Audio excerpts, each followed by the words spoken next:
Arahaba tompoko kilasy tompoko vavy tonga soa tanatin'ny zanam-pandarana meteo araka ny efa voalazantsika omaly dia manjaka hatrany mitsika ny alizay mandritra ity herinandro ity ka vokatra izany dia mbola mahazo orana hatrany any aty amin'ny faritra avaratra Atsinananosy ary abetsaka kosa izany any amin'ny farany herinandro any. Itsioka mafy ihany koa ny rivotra mety amin'ny tapany avaratry Madagasikara iray manontolo iny izany hoe tafiditra ao anatin'izany ihany koa isika eto Analamanga torak'izany ihany koa ny any amin'ny morotsirak'i Taolagnaro iny. Ny mpampiasa ranomasina manomboka eo Cap d'Ombre ka hatrany Antalasy sy ny manodidina ny Taolagnaro ka hatrany amin'ny Cap Sainte-Marie dia tokony hitandrina satria dia ahery be ny ranomasina ary ahery ihany koa ny fitsiokan'ny rivotra. Izany amin'iny ary fa toy izao kosa ny mety toetry ny andro no vinavinaina ho an'ny rahampitso atombontsika avy hatrany amin'ny maraina dia ho avy ny orana izany ny aty Sava, Analanjorofo sy Atsinanana fa akaendrika tandrivindrahona izy ny any atsimo Atsinanana sy Taolagnaro any. Andrahoana kosa ny andro ny aty Adiana,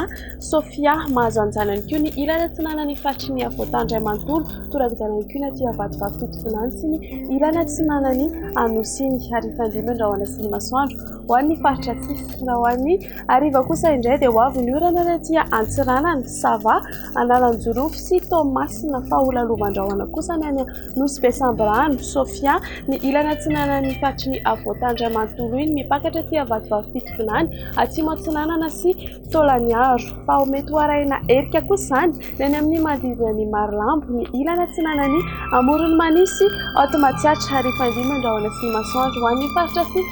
Izay tsy voatonona teo ny maripana ambany indrindra tombanana ho an'ny rahampitso dia 7°C hitantsika aty amin'ny manodidina ny Vakinankaratra eo amin'ny 12°C kosa ny eto Analamanga sy ho anareo any Fianarantsoa any.